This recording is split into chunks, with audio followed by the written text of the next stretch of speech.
So now, back in 2007, V for Vendetta was brought to the big screens, and it was received pretty well by the masses. So now, since then, a lot of the characters that you worked with in DC and Marvel have also been brought to the big screens. So, what do you think of these fictional properties coming to life and more in the cinematic universe? Well, I think that the use of comic book characters in the movies is really just a way of movies making money, and the original comic companies making money, but they haven't made a similar effect on the sales of comics. Everybody thought they would, but they haven't. But I mean, it's good for the concept. It's good for the comics that those things are out there, and whether they energize or re-energize the comics market itself, it's still good. I mean, but I think I hope that a lot of the money that comes from those movies goes to the creators. That unfortunately doesn't happen often, and that should happen. But it's all good, and I have. It's from the point of view of V, of course, V was very good for the book. I mean, the V movie has really increased sales of the book, and that's very healthy for the whole thing, because the movie, I always describe it as another version of V because of the various alterations. I mean, the core of the movie is still there. The core of the book is still there in the movie. That's the heart of it is still there. But I always describe it as another version of V. But people go and see that version, and then they buy the book. So they see the copy, and then they get the real McCoy afterwards. So that's been very good for Vendetta, the movie version. But I think the reason for that is that it's promoting, the movie is actually promoting the book. It's a one-off thing. If people go and see a Batman movie, what comics do they have? You know, what are they going to buy? What are they? What there's no automatic thing that they can go to. So it's a whole different story with comics and movies when it comes to all the characters. But they do a good, sometimes they do a really good job with the concept. I mean, I think Wonder Woman is great. It's a great movie as a standalone thing. Yeah. And so it's good for the comics publishers. It's good for the people who go to the movies, but it's not. Yeah, but it's still not having a real effect on the comics market. Now, back in October, a website called Bleeding Cool published a report stating Channel 4 is developing a V for Vendetta TV series. Anything you can add to that? No, I mean, I only know what you know. Nobody's contacted me about it. Okay. I know nothing about it apart from what I've read. So I haven't been contacted. It'd be nice to be contacted about it if they go ahead, but I'm not holding my breath for that. I just hope, if they don't contact me, if they don't contact Alan, I just hope they make a good job of it.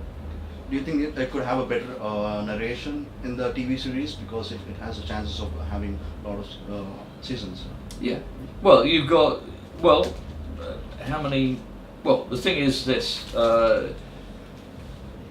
you can cover more of the book, of the material that's in the book, in a series.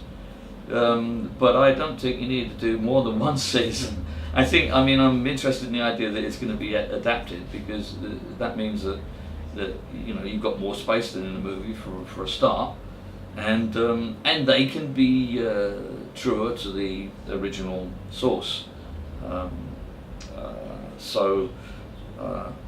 Hopefully they'll do a good job of it if it happens. Okay, on several occasions you have shown interest towards Jack Kirby's character Nick Fury. Yeah. Why is that? Oh well, it's simply because I thought that character, when I first saw it, and this is way back when it first appeared, Strange Tales. It was in Strange Tales. Nick Fury. But I thought that Jack Kirby's version of it was excellent. He did a kind of rough diamond James Bond, you know, and of course Nick Fury was was Sergeant Fury. He was out of Sergeant Fury and the Howling Commandos. That's what it comes from.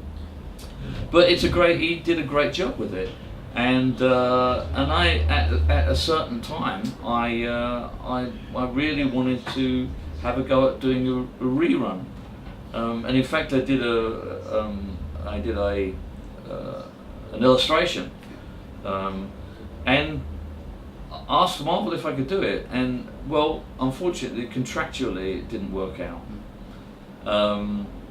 But yeah, it was something I wanted to do at a certain time, and not now. I mean, but it was. I really was attracted to that thing. So, have you seen the Marvel's recent Thor Ragnarok? The movie influenced a lot of Jack Kirby's works from the comics in the 60s. Is it really? I haven't seen it, and well, I haven't. To be honest, I don't see many superhero movies. I don't actually seek them out because I think a lot of them are no good. So I haven't seen it. I mean, I saw Wonder Woman because I was in a plane and I saw it, and was very pleasantly surprised by it. I thought it was great. But you know, most of the others I don't think much of, to be honest. I don't think they're very convincing on lots of levels.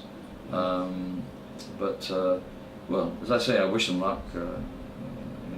It's all good. My next and last question is on a sensitive topic. It's on the ongoing reports of sexual assaults in the entertainment industry. Even people from the comic industry have been accused of misconduct at workplace. What do you say of all this? Well, anybody in position of power who's exploiting somebody vulnerable because they're in a position of power, that's just bad anywhere. It's bad in the movies, bad in comics, bad in any business. So, and it's always going to happen now. I think, you know, it's terrible, but you know, what can you do about it? It's just bad. It should never happen, but it will happen as long as people tolerate it. But I think actually all the publicity about all this is going to make people wary of doing such things. So I think that's good, but